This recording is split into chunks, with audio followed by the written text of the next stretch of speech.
First of all, what went through my mind is how stupid am I to actually volunteer for this?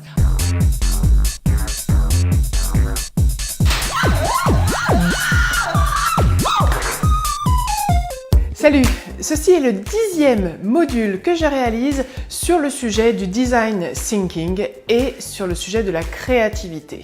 Alors vous m'avez envoyé des questions, des commentaires et notamment une question qui revient: à quoi ça sert le design thinking et véritablement qu'est-ce que c'est? Alors évidemment c'est une question cruciale et je trouve que c'est intéressant d'y répondre justement pour cette vidéo numéro 10. Alors le design thinking, comment vous dire? C'est un procédé, c'est un processus, c'est une démarche d'innovation basée sur l'empathie et basée sur l'expérience client.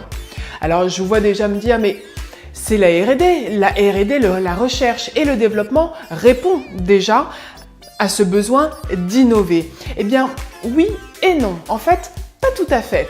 La R&D va concevoir des techniques qui vont répondre à des besoins exprimés par les consommateurs. Par exemple, s'il s'agit d'une machine à laver, peut-être concevoir une machine qui va laver une quantité plus importante de linge, ou bien une machine à laver qui va faire moins de bruit, ou bien une machine à laver qui va par exemple faire un programme plus court mais laver tout aussi bien. Ça, c'est effectivement le travail des ingénieurs en R&D.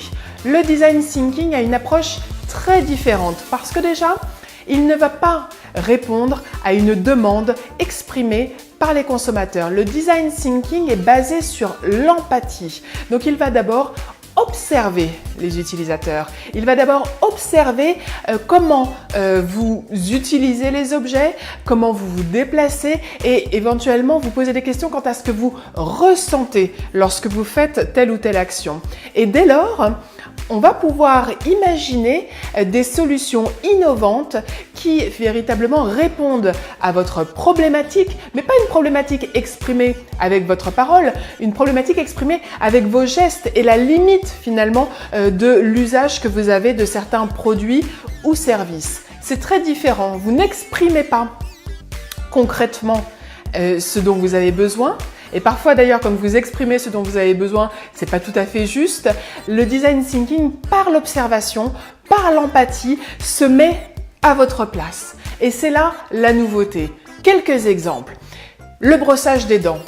Combien de fois vous est-il arrivé face à un enfant qui rechigne face au brossage des dents?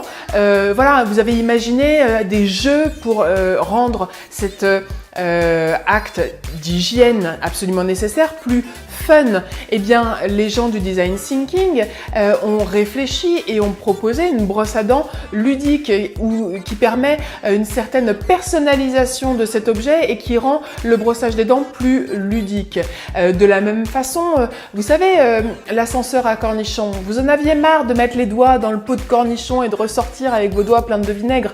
Eh bien, les personnes qui ont fait du design thinking autour du bocal à cornichons tout simplement inventer l'ascenseur à cornichons. Voilà, c'est tout simplement parce que vous aviez des problèmes, pas forcément exprimés, pas sur la qualité du brossage des dents, pas sur la qualité du cornichon et de sa conservation, mais simplement sur votre usage, que véritablement il y a eu des innovations, pas marketing, des innovations usage, des innovations ressenties. C'est ça le design thinking. Alors, quand est-ce que vous passez à la pensée design ? Salut, à bientôt, likez, commentez et moi je vous dis surtout, allez sur mon site internet www.annebelliard.com. Salut, à la semaine prochaine.